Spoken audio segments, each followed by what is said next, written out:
নবী ঘর থেকে বের হইয়া চলে গেলেন বাইতুল্লাহ। বাইতুল্লাহর দেওয়াল ধরে কয়, বাইতুল্লাহ আজ আমি তোমার ছাইরা চলে যাইতেছি। মনে চায় না জন্মভূমি ছাইরা যাই।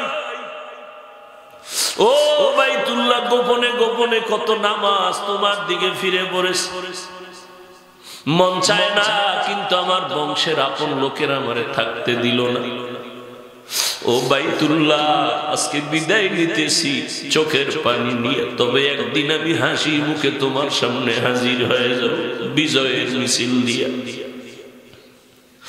মায়ার নবী কান্না করে করে বিদায় সামনে যায়। মদিনার পথে আবার ফিরে ফিরে মক্কার দিয়ে তাকায়, জন্মভূমি। দুনিয়াতে আইসা একবার আব্বা বলিয়া ডাক দিতে পারি না, আমার কপালে আমি বড় ইতিম। আমার বংশের কেউ আমার একটু সম্মানের নজরে দেখলো না। আমি 6 বছরে মা পর্যন্ত হারাইয়া আমি মায়ের ডাকও পাই নাই। 8 বছরে আমার দাদা আব্দুল মুত্তালিবের আমি হারায় ফেলছি। আমার জীবন বড় কষ্টের। ওই মক্কার মানুষ বুঝলো না। আমি তায়েফের ময়দানে কালেমার দাওয়াতের জন্য গেছি। ওই তায়েফের বড় বড় কাফের লিডারেরা বাচ্চাদের লেলিয়ে দিছে, বলে মক্কার পাগল আসছে, পাথর মাইরা তাড়ায়া দাও তাড়াতাড়ি। মক্কার পাগল বইলা ওই কাফেরদের বাচ্চাগুলো পাথর নিয়ে বৃষ্টির মতো নবীর শরীরে মারতেছে। যেই নবীর শরীরে মশা মাছি পড়ে না হারাম, ওই নবীর শরীরে কাফের সন্তানেরা পাথর মেরে রক্ত ঝরাইতেছে। বৃষ্টির পানির মতো পাথর পড়ে। নবীর শরীর মোবারক থেকে রক্ত ভরিয়া জুতা আটকায় গেছে। আমার মাওলা সইতে পারেন না, ডাক দিয়া কয়, জিবরাইল কই, জলদি করে যাও, আমার নবীর সালাম দাও। আমি নবীর কান্না বরদাস্ত করতে পারি না। এখনই বলো, নবী চাইলে তায়েফের জমিন উল্টাই ওদের মেরে ফেলো। জিবরাইল আইসা কয়, নবী আল্লাহ পাঠাইছেন, আপনার কান্না বরদাস্ত করা যায় না। আপনি এখন বলেন তায়েফের জমিন উল্টায় সব মেরে ফেলি। আপনার বিরোধিতা যারা করে আল্লাহর অর্ডার মেরে ফেলব। নবী কয়, মারবা না, আল্লাহ আমাকে রহমতের নবী করিয়া পাঠাইছেন, ওদের মারিও না। ওরা আজকে হয়তো আমারে চিনে না, আমি কে। ওরা যদি জানতো আমি বড় ইতিম, আমি বাবা হারা বড় অসহায়, মা হারা অসহায়। ওরা জানে না আমি জীবনে আব্বা বলে ডাকতে পারি নাই। আমার ঘর নাই, থাকার মতো জায়গা নাই। ও নবীর আশেকের দল, আমার নবী তাদের জন্য দোয়া করিয়া বিদায় নিলেন। ওই নবীর মুহাব্বত যাদের সিনায় জমা হইয়া গেছে, ও আল্লাহর বান্দারা, আজকে তুমি নেতার পিছনে দৌড়াও, দলের পিছনে দৌড়াও, একটা মেয়ের পিছনে দৌড়াইয়া মায়েরে মানো না, বাবারেও মানো না। একটা মেয়ের ভালোবাসায় পড়িয়া জীবন দিয়া দাও। ওরে যারা নবীর মুহাব্বতের আশিক, নবীর মুহাব্বত অন্তরে যাদের জমা হয়ে গেছে, ওরা নবীর বিরুদ্ধে কথা বরদাস্ত করতে পারে না। ওরা নবীর বিরোধী কথা শুনলে পাগলের মতো হয়ে যায়, ময়দানে জীবন দেওয়ার জন্য প্রস্তুত হয়ে যায়। অথচ আজকে তুমি মুসলমান, নবীর আশিক, তুমি নবীর সুন্নত গুলো জবাই করতেছো রে বাবা। একবারও তোমার নামাজে পাওয়া যায় না, মা বাবার খেদমতে পাওয়া যায় না। কেমন একজন মায়ার নবী আমার, যেই নবী রাস্তা দিয়া চলতেছেন, পেছনে সাহাবায়ে কেরাম বারবার সালামের আওয়াজ।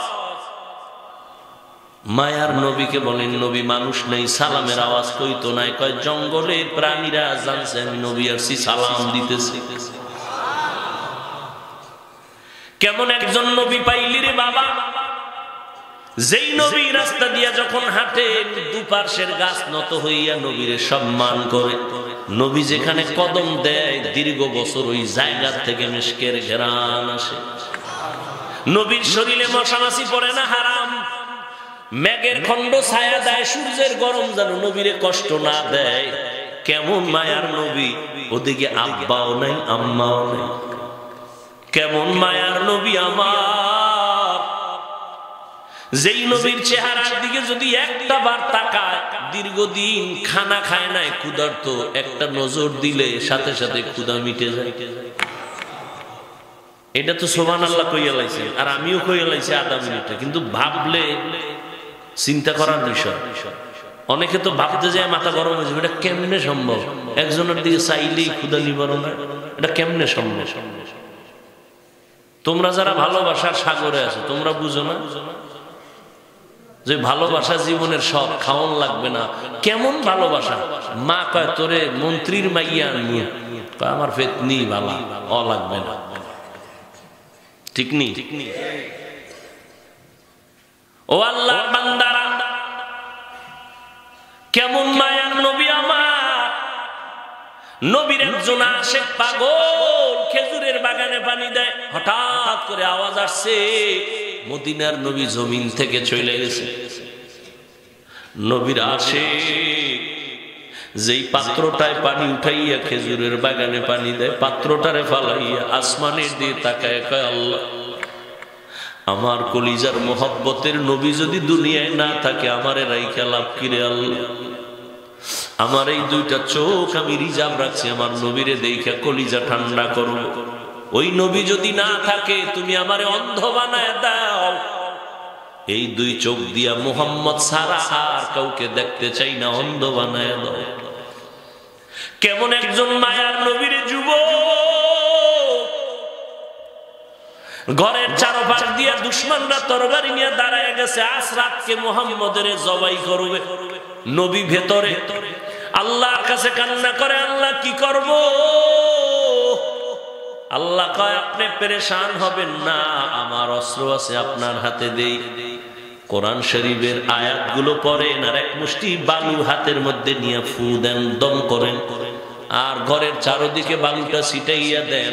ওদের চোখে লাগবে, পাওয়ার নষ্ট হয়ে যাবে। আমার মায়ার নবী আয়াত পইরা বালুর মধ্যে ফু দিয়া ছিটাই দিলেন, ওদের চোখে লাগছে, ডলতেছে। নবী কয় বের, আল্লাহ কয় বের হয়ে যান। নবী একটা হাঁটতে হাঁটতে নবী চলে গেলেন পার্শ্বে আবু বকরের ঘরে। রাতের গভীরে গিয়া ডাক দিছেন, ইয়া আবু বকর। নবী হালকা আওয়াজে কথা বলছেন। আবু বকর বলেন, লাব্বাইক ওয়া সা'দাইকা ইয়া রাসূলুল্লাহ, আমি হাজির। নবী আশ্চর্য হয়ে গেলেন, এত গভীর রাত্রে আমি হালকা করে আওয়াজ দিলাম, আপনি কি ঘুমান?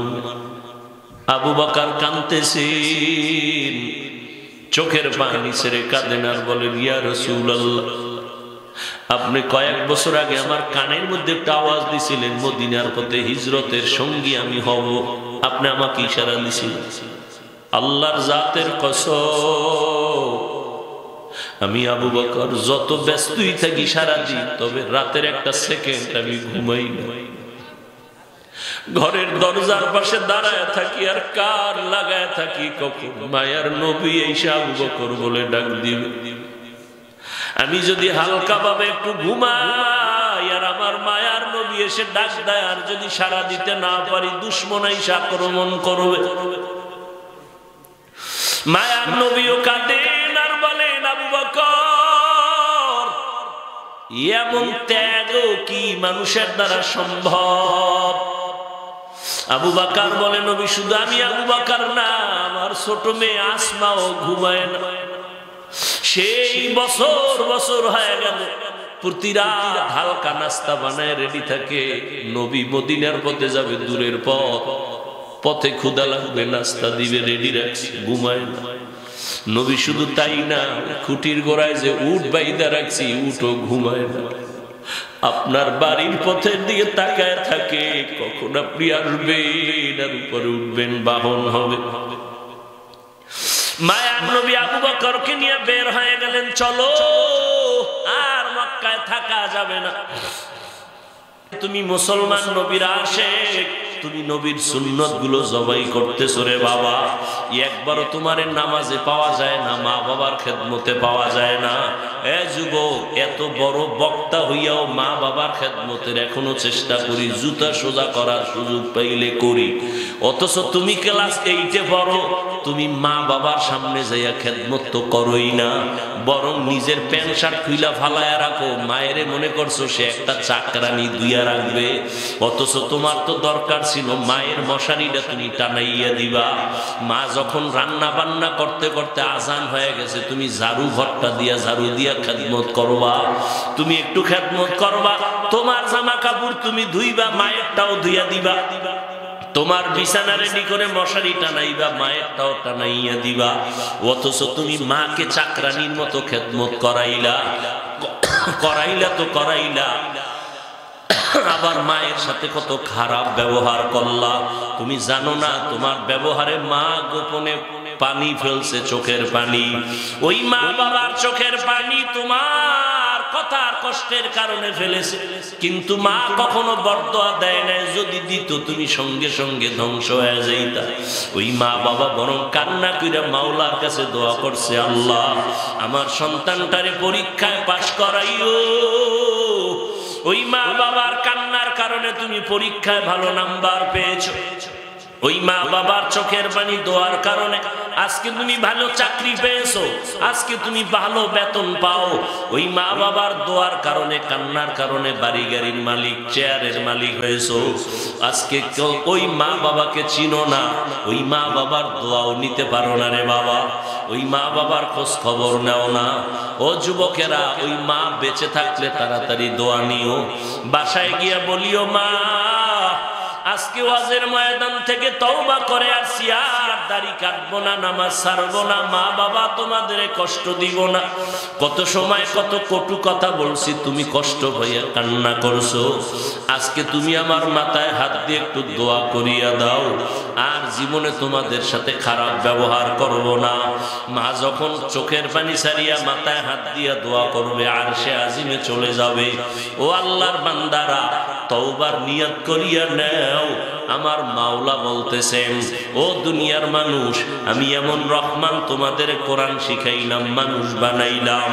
আল্লাহ তাআলা বলেন, আর রহমান আল্লামাল কুরআন খালাকাল ইনসান। আল্লাহ বলেন, আমি এমন রহমান কোরআন শিখাইলাম, মানুষ বানাইলাম। অথচ আমরা দেখি দুনিয়াতে আগে সৃষ্টি হইয়া বড় হইয়া কোরআন শিখছি, অর্থাৎ আমাদের সৃষ্টি আগে, কোরআন শিক্ষা পরে। অথচ আল্লাহ বলেন, না না, আমি আগে কোরআন শিখায় তোমাদের মানুষ বানাইছি। আল্লাহ এই কথা উল্টা বলিয়া দুনিয়ার মানুষকে বুঝাইতে চান, ও মানুষ, তোমরা বংশগত মানুষ হলে কাজ হবে না, বাবার জন্মগত সন্তান হলে কাজ হবে না। আমার কাছে মানুষ, ওই মানুষ দামি, জান্নাতি। যারা আমার কোরআন পড়িয়া আমার ইবাদত করবে তারা জান্নাতি, তারা গুণের মানুষ। নামাজ পড়বে, নবীর তরিকায় চলবে, ব্যবসা করবা নবীর তরিকায়, চাকরি করো নবীর তরিকায়। আমার নবী ব্যবসা করেছেন, আমার নবী চাকরি করেছেন, আমার নবী দুনিয়ার সব কাজ মানুষকে দেখায় গেছেন, সাহাবায়ে কেরামদের ধরে ধরে দেখাইলেন। অতএব তওবা করিয়া নাও, আর জীবনে নবীর বিরুদ্ধে যাবা না, সুন্নাত অনুযায়ী চলবা, মা বাবারে কষ্ট দিবা না, ওলামায়ে কেরামের পরামর্শ নিয়ে সুন্নাত অনুযায়ী চলবা। আর কোনদিন দেশ ও জাতির বিরুদ্ধে ষড়যন্ত্র করবা না। অন্তর যদি তৈরি হয়, মুনাফিকি না থাকে, খাঁটি তওবার নিয়তে দুটো হাত আল্লাহকে দেখায়া দাও। আয় আল্লাহ, হাতগুলো কবুল করে নেন, আমাদের তওবা কবুল করে নেন। একজনের হাতও খালি ফিরাইয়া দিয়েন না। আয় আল্লাহ, গুনাহমুক্ত জিন্দেগি দান করেন। আমার কলিজার প্রত্যেকটা যুবকের হাত কবুল করে নেন। মুরব্বী, পর্দার আড়ালের মা বোনদের হাত কবুল করে নেন। ওলামায়ে কেরামদেরকে কবুল করে নেন। আমিন। আলহামদুলিল্লাহি রাব্বিল আলামিন। والصلاة والسلام على سيد الأنبياء والمرسلين وعلى آله وأصحابه أجمعين يا أرحم الراحمين يا أرحم الراحمين يا أرحم الراحمين رب ارحمهما كما ربياني صغيرا اللهم إنك عفو كريم تحب العفو فاعف عنا اللهم إنا نسألك رزاك والجنة ونعوذ بك من سخطك والنار اللهم إنا نعوذ بك من البرص والجنون والجذام وسيء الأسقام